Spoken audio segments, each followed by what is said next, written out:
దేవుని నామానికి స్తోత్రం. మరొకసారి ఈ యొక్క అద్భుతమైన రీతిలో ఈ యొక్క 40 రోజుల ఉపవాస ప్రార్థనలో ఈ యొక్క 37వ రోజులోకి ప్రభు మనల్ని నడిపించిన విధానాన్ని బట్టి దేవుని నామానికి మహిమ కలుగును గాక.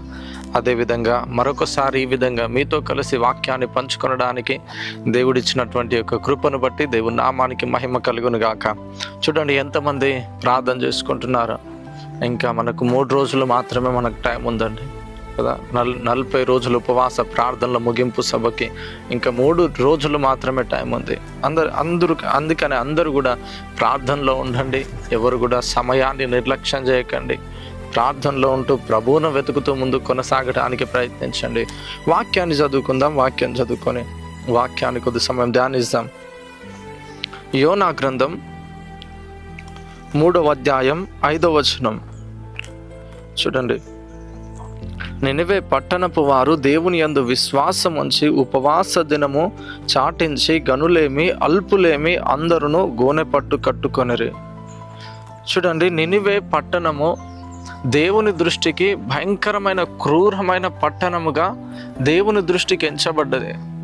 ఆ పట్టణం వారు ఏ విధంగా ఉండేవారు, ఆ పట్టణంలో ఉంటున్న పరిస్థితులు ఎట్లుండేవి అని అంటే చూడండి, వాళ్ళు భయంకరమైన పాపములో, వ్యభిచారంలో, భయంకరమైన క్రూరత్వంలో జీవించేవారట ఆ కాలంలో. అందుకనే వారు చేస్తున్న యొక్క అతిక్రమములు, వారు చేస్తున్న యొక్క పాపము ఏ విధంగా ఉండేదని అంటే దేవునికి అసహ్యకరంగా వచ్చిందంట. దేవునికి అసహ్యకరంగా అయిపోయిందంట. అయితే యోనా అది నినివే పట్టణాన్ని నాశనం చేయాలని దేవుడు ఆలోచిస్తాడు. అయితే యోనాకు దేవుని యొక్క వాక్యం ప్రత్యక్షమై, దేవుని యొక్క వాక్కు యోనాకు ప్రత్యక్షమై యోనాతో దేవుడు అంటాడు, నేను నినివే పట్టణాన్ని 40 రోజులలో నేను నాశనం చేయబోతున్నాను. నువ్వు వెళ్ళి ఆ పట్టణ వారికి నువ్వు ప్రకటించు అని యోనాను దేవుడు పంపినప్పుడు యోనా భయపడతాడండి ఆ యొక్క పట్టణానికి వెళ్ళడానికి కదా. యోనా భయపడతాడు. ఆ యొక్క పట్టణానికి నేను వెళ్తే ఎక్కడ నన్ను చంపేస్తారేమో, ఎక్కడ నన్ను హింసిస్తారేమో అని యోనా భయపడి ఆ యొక్క పట్టణానికి వెళ్ళడం మానుకుంటాడు. తిరిగి ఆయన తార్షీషుకు వెళ్ళడానికి ఆయన ప్రయత్నించినప్పుడు తార్షీష్ ఆ యొక్క సముద్రంలో ఓడ అలల చేత కప్పడాన్ని బట్టి ఆ యొక్క ఓడలో ఉంటున్న వారు ఆ యోనాను ఆ యొక్క సముద్రంలోకి తోసివేసినప్పుడు ఆ యోనా ఆ యొక్క సముద్రంలోకి వెళ్ళినప్పుడు ఆ యొక్క తిమింగిలం ఆ యొక్క యోనాను మింగడం ప్రారంభిస్తుంది. ఎప్పుడైతే ఆ యొక్క తిమింగిలం ఎప్పుడైతే యోనాను మింగిందో 3 రోజులు ఆ యొక్క చేప కడుపులో ఉంటాడండి యోనా. 3 రోజులు చేప కడుపులో ఉన్నప్పుడు ఆ చేప కడుపులోనే యోనా దేవునికి ప్రార్థించడం ప్రారంభిస్తాడు. అయ్యా, నేను చేసింది తప్పైంది, తిరిగి నన్ను బ్రతికించు అని అనగానే మరలా 3వ రోజున వచ్చి ఆ ఒడ్డుకొచ్చి ఆ యోనాను ఆ తిమింగలం కక్కివేయడం ప్రారంభిస్తుంది. తిరిగి మరలా యోనా ఆ యొక్క నినివే పట్టణానికి వెళ్తాడు. వెళ్ళగానే అక్కడ భయముతోనే ప్రకటిస్తాడండి. వెళ్ళిన తర్వాత కూడా భయముతోనే ప్రకటిస్తాడు. ఏమనంటే, ఇదిగో దేవుడు మీరు చేస్తున్న ఈ పట్టణపు వారు చేస్తున్న అతిక్రమము దేవుని దృష్టికి అసహ్యముగా కనబడతా ఉంది. ఇదిగో 40 రోజులలోగా ఈ నినివే పట్టణాన్ని దేవుడు నాశనం చేయబోతున్నాడు అని ప్రకటిస్తూ ఉంటాడు. ప్రకటించినప్పుడు కొన్ని రోజుల వరకు ఎవరు పట్టించుకోరు యోనాను. కానీ కాలము సమీపించిన కొలది ఇక అందరూ కూడా ఆ యొక్క వాక్కుకు భయపడడం ప్రారంభిస్తారు. ఎప్పుడైతే ఆ వాక్కుకు భయపడడం ప్రారంభించి మా పట్టణం నాశనం అవుతుందా, మా పట్టణాన్ని దేవుడు నాశనం చేస్తాడని ఆ ఆలోచన కలిగి వారు ఏం చేస్తారని అంటే, వారు ఉపవాసం ఉండి ఆ దేశంలో ఉంటున్న ప్రతి ఒక్కరు, ఆ పట్టణంలో ఉంటున్న ప్రతి ఒక్కరు కూడా ఉపవాసం ఉండి గనులేమి అల్పులేమి అందరూ రాజు సైతం గోనెపట్టు కట్టుకొని ఉపవాసం ఉండి దేవునికి ప్రార్థించడం ప్రారంభిస్తారు. తమను తాము తగ్గించుకోవడం ప్రారంభించగానే దేవుని వాక్కు మరలా యోనాకు ప్రత్యక్షమై ఈ విధంగా సెలవిస్తుంది. చూడండి, యోనా గ్రంథం 3వ అధ్యాయం 10వ వచనంలో చూద్దాం.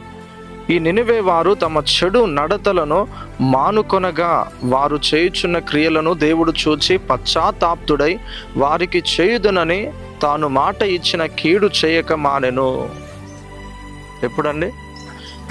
వారు గోనె పట్టు కట్టుకొని ఉపవాసం ఉండి ప్రార్థించి తమను తాము తగ్గించుకొని వారి యొక్క పాపములను ఎప్పుడైతే మానుకుంటారో, వారి యొక్క పాపములను మానుకుంటారో వెంటనే వారికి కలుగబోతున్న ఆ కీడును కూడా ఆ ఉపవాస ప్రార్థనల ద్వారా వారు జయించగలుగుతారండి.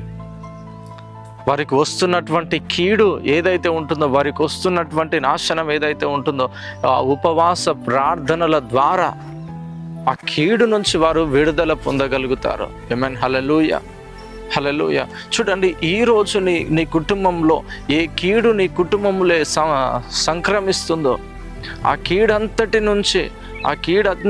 నుంచి నువ్వు విడుదల పొందాలి అని నువ్వు అనుకున్నట్లయితే ఖచ్చితంగా ఈ ఉపవాస ప్రార్థనలో పాల్గొనడానికి ప్రయత్నించు. చూడండి, మీ అందరి కొరకు ప్రతిరోజు ప్రార్థిస్తున్నామండి. యూట్యూబ్లో ఆ మెసేజ్ వింటున్న ప్రతి ఒక్కరి కొరకు కింద కామెంట్ చేస్తున్నారు ప్రేయర్ రిక్వెస్ట్ కొరకు. వాళ్ళ గురించి మేము ప్రేయర్ కూడా చేస్తున్నాం కనుక మన దేశం కొరకు, రాష్ట్రం కొరకు, అన్నిటి కోసం మనం ప్రేయర్ చేస్తున్నాం. రానున్న ఉగ్రత నుంచి మనం తప్పించుకొనబోతున్నాం కనుక ఎవ్వరు కూడా మిస్ అవ్వకండి. మీరు ఏ పరిస్థితిలో ఉన్నా ఈ ఉపవాస ప్రార్థనలో పాల్గొనండి. దేవుడు ఖచ్చితంగా త్వరలో దేవుడు మనకు ఒక గొప్ప విడుదలను అనుగ్రహించబోతున్నాడు. నినివే పట్టణాన్ని విడిపించినట్లుగా, ఆ కీడు నుంచి నినివే పట్టణాన్ని విడిపించినట్లుగా దేవుడు మనల్ని కూడా విడిపించబోతున్నాడు రానున్నటువంటి కీడు నుంచి. అందుకనే ఎవరు కూడా మిస్ అవ్వకండి. 40 రోజులు ఉపవాస ప్రార్థనలో పాల్గొనండి. ఇంకా 3 రోజులు మాత్రమే ఉంది.